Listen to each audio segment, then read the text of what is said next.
Hello all, welcome to Sakshi Education. Today's current affairs, that is 30 July 2025. So number 1, China builds world's largest laser cluster to blast satellites from the ground.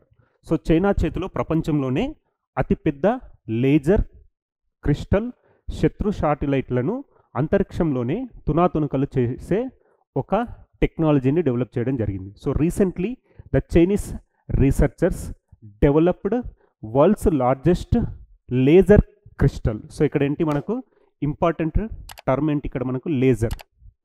So laser crystal, so laser based crystal టెక్నాలజీని develop చేసింది మనకు China.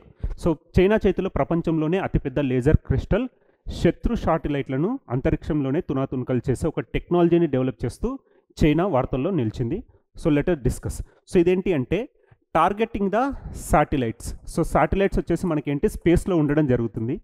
ఒకవేళ చైనాకు సంబంధించి వాళ్ళ కంట్రీకి అగెనిస్ట్గా ఉన్న satellites కానీ వాళ్ళకి ఏదైనా వాళ్ళ కంట్రీకి ముప్పు ఉంది, వాళ్ళ దేశానికి ముప్పు ఉంది అని చెప్పేసి వాళ్ళు భావించడమైన ఏదైనా శాటిలైట్ని వాళ్ళు ఇక్కడ గ్రౌండ్ నుంచి భూమిపై నుంచే వాళ్ళు టార్గెట్ చేస్తూ దీన్ని బ్లాస్ట్ చేయడం జరుగుతుంది. దాన్ని మనం ఏమంటున్నామంటే లేజర్ టెక్నాలజీ అంటున్నాం. లేజర్ టెక్నాలజీ యూస్ చేసి గ్రౌండ్ పై నుంచి అంతరిక్షంలో ఉన్న ఈ శాటిలైట్స్ను కూల్చివేసే ఒక టెక్నాలజీని తీసుకొచ్చింది మనకు Chinese government. So China builds world's largest laser crystal to blast satellites from the ground. So let us discuss in detail. So the crystal can withstand intense laser energy of up to 550 megawatts.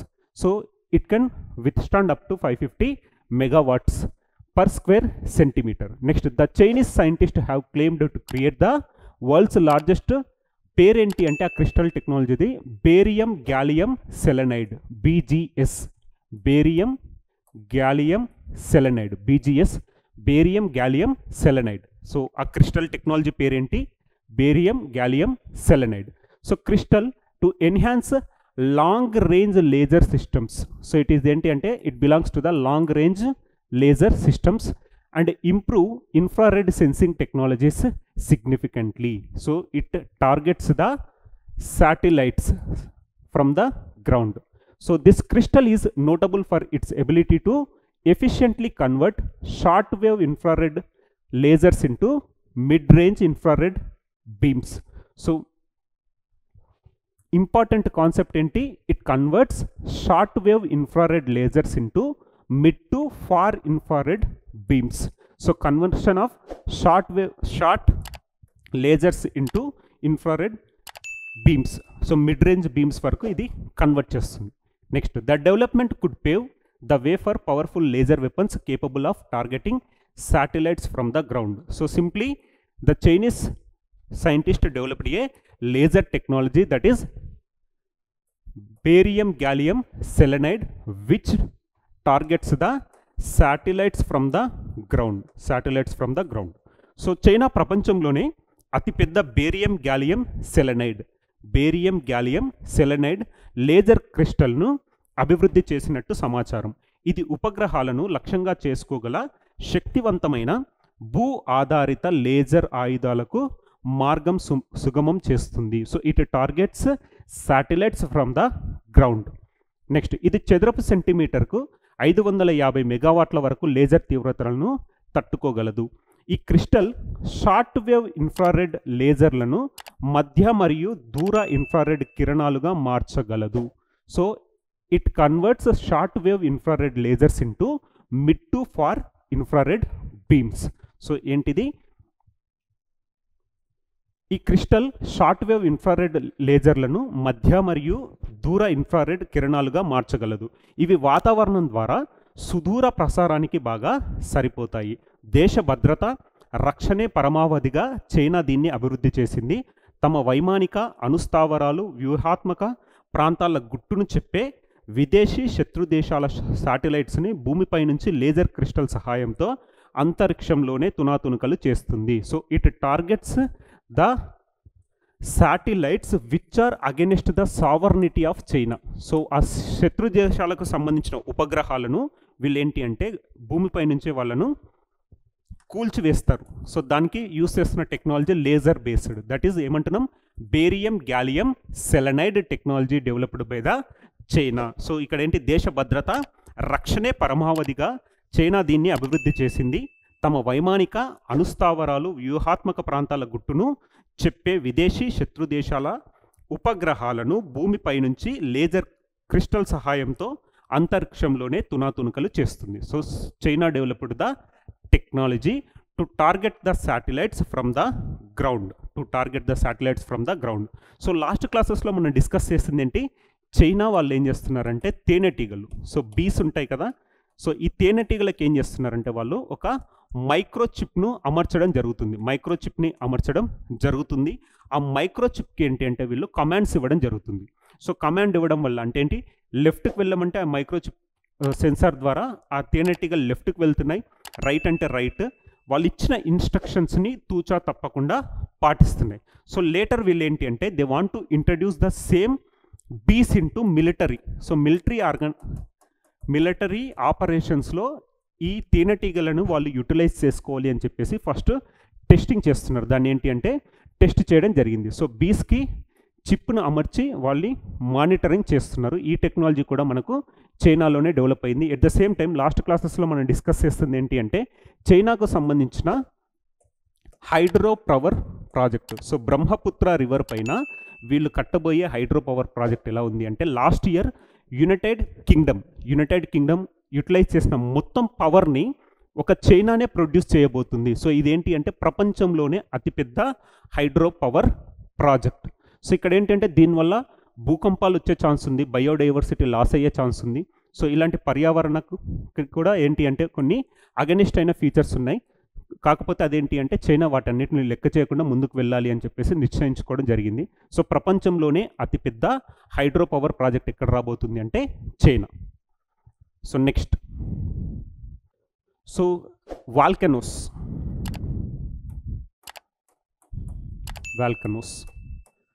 అగ్నిపర్వతాలు.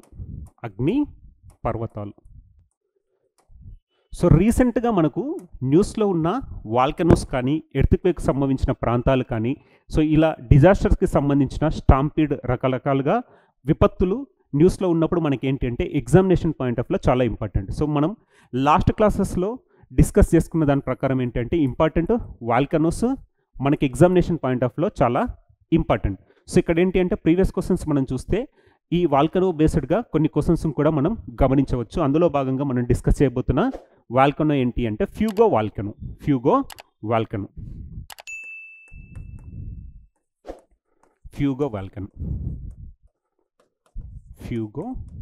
అగ్నిపర్వతం. So location అనేది మనకు చాలా important. So ఫ్యూగో అగ్నిపర్వతం ఇక్కడ మనకు వచ్చేసి గటమాల, country ఏంటి గటమాల. So ఫ్యూగో volcano ఇటీవల వార్తల్లో నిలిచింది. అది ఏ కంట్రీకి సంబంధించింది అంటే గటమాల కంట్రీకి సంబంధించింది. సో ఇలాంటివే మనం ఒకవేళ చూస్తే మౌంట్ ఎట్నా ఇటలీకి సంబంధించింది. మౌంట్ ఎట్నా వచ్చేసి ఇటలీ. తర్వాత మౌంట్ సినబంగ్, ఇలాంటివి కూడా చూడండి. మౌంట్ సినబంగ్, లెవటోబీ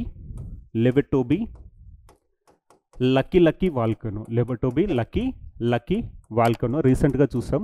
ఇండోనేషియా సంబంధించింది. Next క్లుచౌవ్ Sqay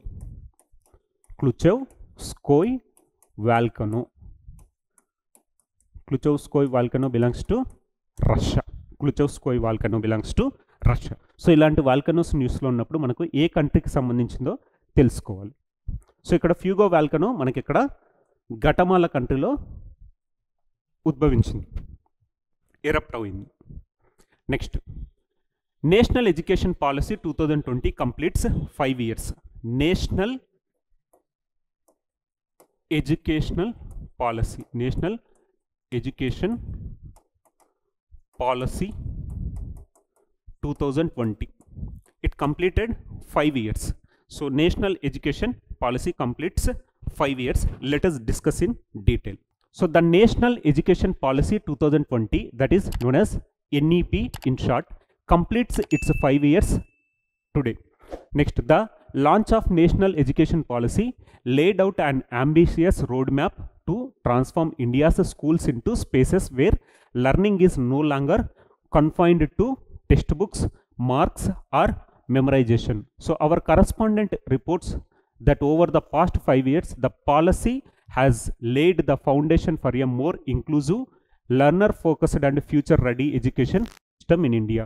Simple ga enti ante national education policy transformed Indian education system, transformed Indian education system, Indian education system.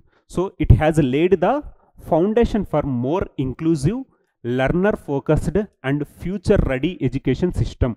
So మనం ఏంటంటే ఈ విధంగా బట్టి పడుతూ ఓన్లీ ఎగ్జామినేషన్ కోసమే కాకుండా ఇదేంటి అంటే foundation for more inclusive, learner focused and future ready education system. So national education policy brought many changes to the existing educational system in India. So వాళ్ళు తీసుకొచ్చిన దాంట్లో ఇంపార్టెంట్ ప్రొవిజన్స్ ఏంటో చూద్దాం. The national education policy 2020's impact is visible across every stage of learning through meaningful reforms. So వాళ్ళు తీసుకొచ్చిన రీఫార్మ్స్లో ముఖ్యమైనవి ఏంటి అంటే initiatives like Nipun Bharat. So Nipun Bharat initiative ఒకటి. Next Vidya Pravesh have benefited over 4.2 crore students across 8.9 lakh schools. So మనకు main initiatives ఏంటి national education policy 2020లో? Nipun Bharat, next Vidya Pravesh. Next Indian sign language. Indian sign language is now a subject with over 1,000 ISL videos and talking books developed. So మనకేంటంటే sign language వచ్చేసి ఎవరైతే వీళ్ళు ఉంటారు కదండి, so disabled వాళ్ళు ఉంటారు కదా, వాళ్ళ కోసం తీసుకొచ్చిన సైన్ లాంగ్వేజెస్ ఉన్నాయి. ఎట్ ద సేమ్ టైం మనకి ఏంటంటే వీడియోస్ రూపంలోనే టాకింగ్ బుక్స్ కూడా డెవలప్ చేయడం జరిగింది నేషనల్ ఎడ్యుకేషన్ పాలసీ. నెక్స్ట్ వీళ్ళు తీసుకొచ్చిన కరికులం ఎలా ఉంటుంది? 5+3+3+4 structure. So structure of national education policy 2020 ఏంటి అంటే మనకు 5+3+3+4, 5+3+3+4 ఈ స్ట్రక్చర్లో మన ఎడ్యుకేషన్ సిస్టమ్ని వీళ్ళు ఫ్రేమ్ చేయడం జరిగింది. So national curriculum framework for school education 2023 very very important. Year ఏంటి? National curriculum framework for school education 2023 promote experiential and competency based learning. CBSE board exams now include 50% competition based questions and subjects are offered at 2 levels. Over 4 lakh teachers have also been trained under Nishata teacher training program. Nishta teacher training program indulo bhaganga enti ante they provided training to the teachers. Next other initiatives include Bal Vatikas, Jodi Pitara and Prashast app have further promoted multilingual, inclusive and holistic education, whether through support for girls and children with special needs, the promotion of Indian languages or efforts to reduce regional disparities. National Education Policy 2020 is creating a system where every learner has the chance to thrive. So simple ga enti ante National Education Policy changed the Indian education system, existing Indian education system. So they included many changes and many initiatives such as Nipun Bharat, Vidya Pravesh, Indian Sign Language, next National Curriculum Framework for School Education 2023, next Bal Vatikas, Jodai Pitara and Prashast app. So ఇలాంటివన్నీ ఏంటి అంటే ఇందులో include అయిన initiative. కాబట్టి దీని గురించి ఈ focus చేస్తూ చదువుకోండి. 5 years completed, 5 years completed. Next జాతీయ విద్యా విధానం 2020 నేటితో 5 సంవత్సరాలు పూర్తి చేసుకుంది. భారతదేశ పాఠశాలలను అభ్యాసం ఇకపై పాఠ్యపుస్తకాలు, మార్కులు లేదా జ్ఞాపక శక్తికి పరిమితం కాని ప్రదేశాలుగా మార్చడానికి ఎన్ఈపి ప్రారంభం ఒక ప్రతిష్టాత్మకమైన రోడ్ మ్యాప్ని నిర్దేశించింది. సో ఇక్కడ ఏంటి? అభ్యాసం ఇకపై ఓన్లీ పాఠ్యపుస్తకాలు, మార్కులు లేదా జ్ఞాపక శక్తికి పరిమితం కాని ప్రదేశాలుగా. So inclusive and future oriented అంటే ముందు చూపుతోటి ఉండాలి. సో ఓన్లీ జ్ఞాపక శక్తికి, మార్కులు, పాఠ్యపుస్తకాలు కాకుండా మనకి ఏంటంటే ముందు చూపుతోటి వీళ్ళు తీసుకొచ్చిన ఒక పాలసీయే నేషనల్ ఎడ్యుకేషన్ పాలసీ 2020. సో ఒక ప్రతిష్టాత్మకమైన రోడ్ మ్యాప్ని నిర్దేశించింది. గత 5 సంవత్సరాలుగా ఈ విధానం భారతదేశంలో మరింత సమ్మిళితమై అభ్యాసకుల కేంద్రీకృత మరియు భవిష్యత్తుకు సిద్ధంగా ఉన్న విద్యా వ్యవస్థకు పునాది వేసిందని నివేదించారు. నెక్స్ట్, అర్థవంతమైన సంస్కరణల ద్వారా జాతీయ విద్యా విధానం 2020 ప్రభావం అభ్యాసంలోని ప్రతి దశలోని కనిపిస్తుందని వేదించారు. నెక్స్ట్, నిపుణ్ భారత్ మరియు విద్యా ప్రవేశ్ వంటి కార్యక్రమాలు 8.9 లక్షల పాఠశాలలో 4.2 కోట్లకు పైగా విద్యార్థులకు ప్రయోజనం చేకూర్చాయి. సో ఇక్కడ నిపుణ్ భారత్ అండ్ విద్యా ప్రవేశ్ ప్రోగ్రామ్స్ గురించి కూడా డీటెయిల్గా డిస్కస్ చేయాలి. నెక్స్ట్, భారత సంకేత భాష ఇప్పుడు ఒక సబ్జెక్ట్. సో ఇక్కడ Indian sign language now it is a subject. So 1000కి పైగా ISL వీడియోలు మరియు మాట్లాడే పుస్తకాలు అభివృద్ధి చేయబడ్డాయి. సో ఇలాంటి వారి కోసం ప్రత్యేకంగా వీడియోలు మరియు మాట్లాడే పుస్తకాలు అభివృద్ధి చేయబడ్డాయి. 5+3+3+4 నిర్మాణం మరియు పాఠశాలల విద్య కోసం జాతీయ పాఠ్య ప్రణాళిక ముసాయిదా 2020 అనుభవపూర్వక మరియు సామర్థ్య ఆధారిత అభ్యాసాన్ని ప్రోత్సహిస్తాయి. CBSE బోర్డు పరీక్షలలో ఇప్పుడు 50% సామర్థ్య ఆధారిత ప్రశ్నలున్నాయి మరియు సబ్జెక్టులు 2 స్థాయిలలో అందించబడతాయి. నిష్ణాతులైన ఉపాధ్యాయులకు శిక్షణ కార్యక్రమం కింద 4 లక్షలకు పైగా ఉపాధ్యాయులు కూడా శిక్షణ పొందారు. So Bal Vatikas, Jadui Pitara and Prashast app వంటి ఇతర కార్యక్రమాలు బహుభాష సమ్మిళిత మరియు సమగ్ర విద్యను మరింత ప్రోత్సహించాయి. ప్రత్యేక అవసరాలున్న బాలికలు మరియు పిల్లలకు మద్దతు ఇవ్వడం ద్వారా, జాతీయ భాషలను ప్రోత్సహించడం ద్వారా లేదా ప్రాంతీయ అసమానతలను తగ్గించే ప్రయత్నాల ద్వారా NEP 2020 ప్రతి అభ్యాసకుడి అభివృద్ధి చెందడానికి అవకాశం ఉన్న వ్యవస్థను సృష్టిస్తుంది. సో సింపుల్గా ఇందులో మనకేంటి అంటే జాతీయ విద్యా విధానం 2020లో భాగంగా నిపుణ్ భారత్ ప్రోగ్రామ్ మరియు విద్యా ప్రవేశ్ ఒకటి, తర్వాత భారతీయ సంకేత భాష ఇప్పుడు ఒక subject. So sign language became a subject. Next, ఇందులో ఉన్న ఇంపార్టెంట్ ప్రోగ్రామ్స్ ఏంటి? బాల్ వాటికాస్, జాదుయ్ పితారా, నెక్స్ట్ ప్రశస్త్ యాప్, ఇవన్నీ ఇందులో ఉన్న భాగాలు. దాంతోపాటుగా మనకేంటి అంటే ఇక్కడ ఉన్న స్ట్రక్చర్ ఇంపార్టెంట్. 5+3+3+4 నిర్మాణం అనేది ఇందులో భాగంగా మనం గమనించవచ్చు. ఎట్ ద సేమ్ టైం ఉపాధ్యాయులకు కూడా శిక్షణ ఇచ్చారు. ఉపాధ్యాయులకు కూడా మనకి ఏంటంటే శిక్షణ ఇవ్వడం జరిగింది. సో ఇవంతా మనకు నేషనల్ ఎడ్యుకేషన్ పాలసీ 2020. సో ఇందులో భాగంగా మనకేంటి అంటే నేషనల్ ఎడ్యుకేషన్ పాలసీ 2020. నెక్స్ట్, ఎడ్యుకేషన్కి సంబంధించి ఎడ్యుకేషన్కి సంబంధించి ఏంటి అంటే education is in concurrent list ఉమ్మడి జాబితాలో ఉంది.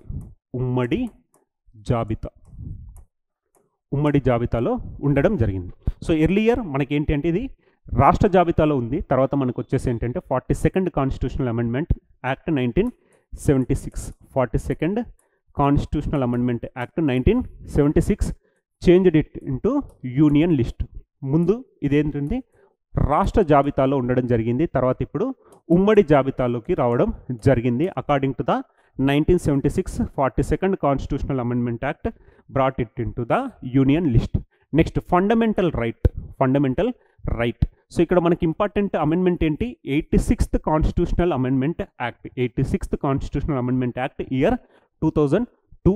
సో ఇక్కడ fundamental right article 21A right to education is a fundamental right. Next, directive principles of state policy article 45, it is the responsibility of the government to provide the education.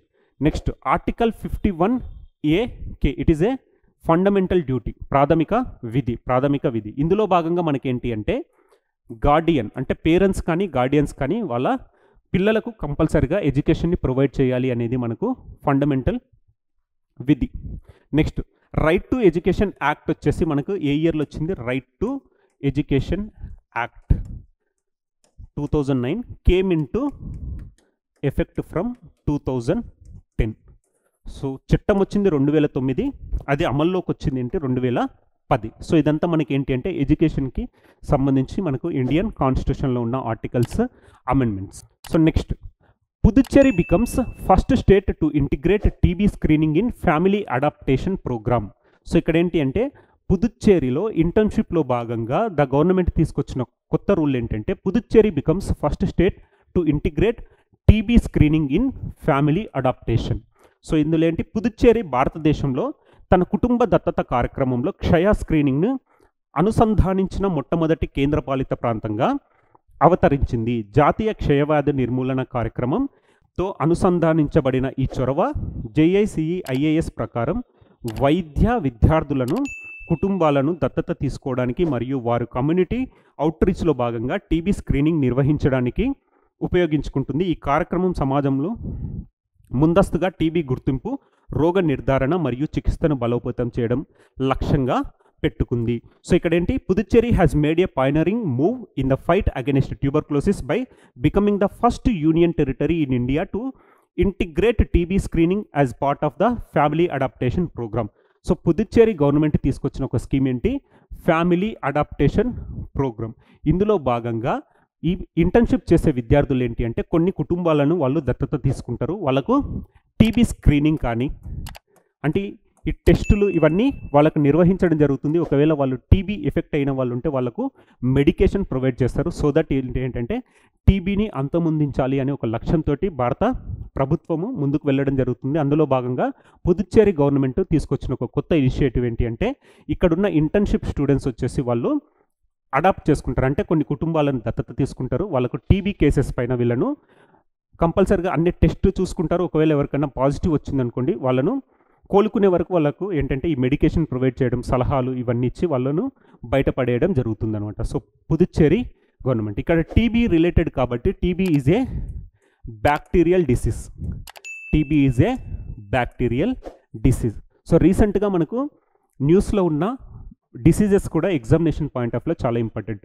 India became a trachoma free country. Senegal వచ్చేసి trachoma free country. Trachoma, so ఇక్కడ trachoma అంటే ఏంటి అంటే కళ్ళకు వచ్చే ఒక disease, కళ్ళకు వచ్చే ఒక డిసీజ్ అనమాట. దాన్ని మనం ట్రకోమా అంటాం. సో అది ఒకవేళ అన్ట్రీట్గా ఉంటే వాళ్ళకి ఏంటంటే బ్లైండ్నెస్ కూడా రావడం జరుగుతుంది. సో రీసెంట్గా మనకు ఇండియాకు WHO ఇచ్చిన అవార్డు ఏంటి, ట్రకోమా ఫ్రీ కంట్రీ అని చెప్పడం జరిగింది. తర్వాత ఇండియా తర్వాత Senegal became the country which eradicated trachoma, which identified as a trachoma free country by the WHO, world health organisation ఇండియాకి ఇచ్చిన సర్టిఫికెట్ ఏంటి, ట్రకోమా ఫ్రీ కంట్రీ అనే ఒక సర్టిఫికెట్ని ఇవ్వడం జరిగింది.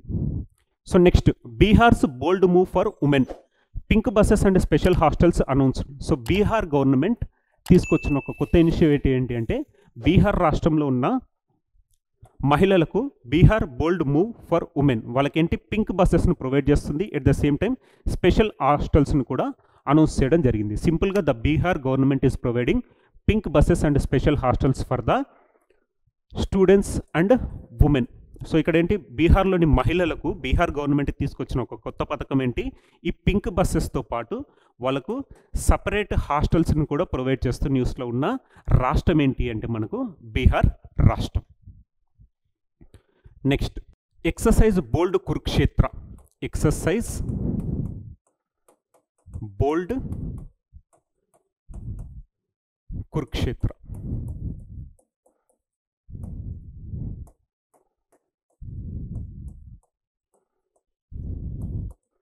సో ఏదైనా విన్యాసాలు మనకు న్యూస్లో ఉన్నప్పుడు మనకేంటి అంటే బిట్వీన్ విచ్ కంట్రీస్ అనేది ఇంపార్టెంట్.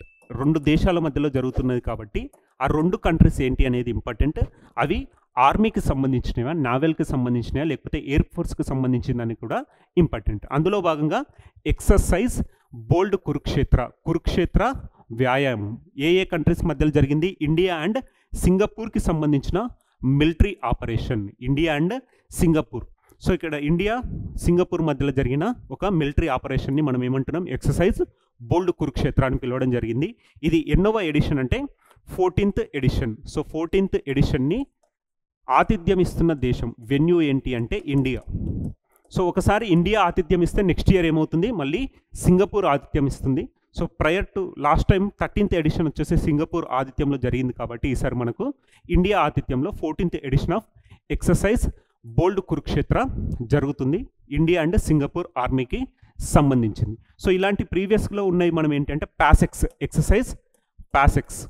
ఇదేంటి అంటే ఇండియా మరియు యూకేకి సంబంధించిన నావల్ ఎక్సర్సైజ్ని ఎక్సర్సైజ్ పాసెక్స్ అంటున్నాం. ఎక్సర్సైజ్ పాసెక్స్ వచ్చేసి ఇండియా యూకేకి సంబంధించిన naval exercise. Next nomadic elephant exercise. Nomadic elephant వచ్చేసి ఇండియా అండ్ మంగోలియా. ఇండియా మంగోలియాకి సంబంధించిన military exercise. So next Divya Deshmukh becomes women's world cup champion and India's 4th women to be grand master by defeating Koneru Humpy. So ఇక్కడ ఏంటి అంటే chess championship ఎవరెవరికి మధ్య ఫైనల్కి వెళ్ళింది ఎవరు? ఇద్దరు ఇండియన్సే. ఒకరు వచ్చేసి దివ్యా దేశ్ముఖ్, ఇంకొకరు వచ్చేసి కోనేరు హంపి. దివ్యా దేశ్ముఖ్ అండ్ కోనేరు హంపి ఫైనల్లో వీళ్ళిద్దరం తలపడడం జరిగింది. సో అందులో భాగంగా విన్నర్గా నిలిచింది ఎవరు అంటే మనకు దివ్యా దేశ్ముఖ్. రన్నర్ వచ్చేసి మనకి ఎవరు అంటే సెకండ్ ప్లేస్లో కోనేరు హంపి. సో ఇందులో భాగంగా మనకు Divya Deshmukh became 4th women to be grand master by the India. So Koneru హంపిని ఓడించడం ద్వారా దివ్యా దేశ్ముఖ్ మహిళల ప్రపంచ కప్ ఛాంపియన్గా మరియు భారతదేశపు 4వ మహిళ గ్రాండ్ మాస్టర్గా నిలిచింది. సో ఇక్కడ 4వ మహిళ గ్రాండ్ మాస్టర్ ఎవరు అంటే ఇప్పుడు ఇండియాకు దివ్యా దేశ్ముఖ్. ఆవిడ ఎవరిని ఓడించారు? కోనేరు హంపిని ఓడించడం జరిగింది. సో ఎర్లియర్ ముగ్గురు ఎవరు అంటే గ్రాండ్ మాస్టర్లు ఉమెన్ కోనేరు హంపి, హారిక ద్రోణవల్లి అండ్ వైశాలి. ఇప్పుడు వచ్చేసి 4th పర్సన్ ఎవరు అంటే దివ్యా దేశ్ముఖ్. సో ఈరోజు న్యూస్లో ఉన్న ఇంపార్టెంట్ టాపిక్స్ ఇవ్వండి, ఒకసారి రీకాల్ చేస్తే. Number 1, China bills world's largest laser crystal to blast satellites from the ground. So శత్రు దేశాలకు సంబంధించిన ఉపగ్రహాలను భూమిపై నుంచి ధ్వంసం చేసే ఒక టెక్నాలజీని తీసుకొచ్చిన కంట్రీ ఏంటి అంటే China. Next second, Fuego volcano Guatemala. So ఇక్కడ ఫ్యూగో అగ్నిపర్వతం ఏ కంట్రీకి సంబంధించిందంటే గటమాల కంట్రీకి సంబంధించింది.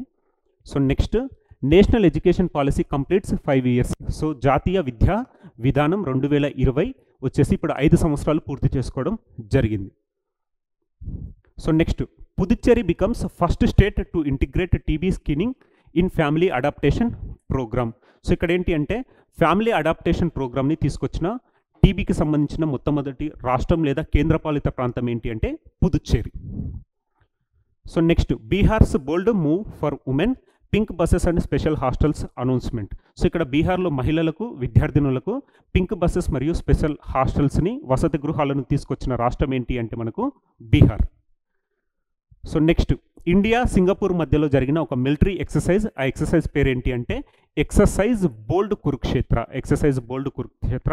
ఇండియా సింగపూర్ మధ్య జరిగిన ఒక మిలిటరీ ఆపరేషన్.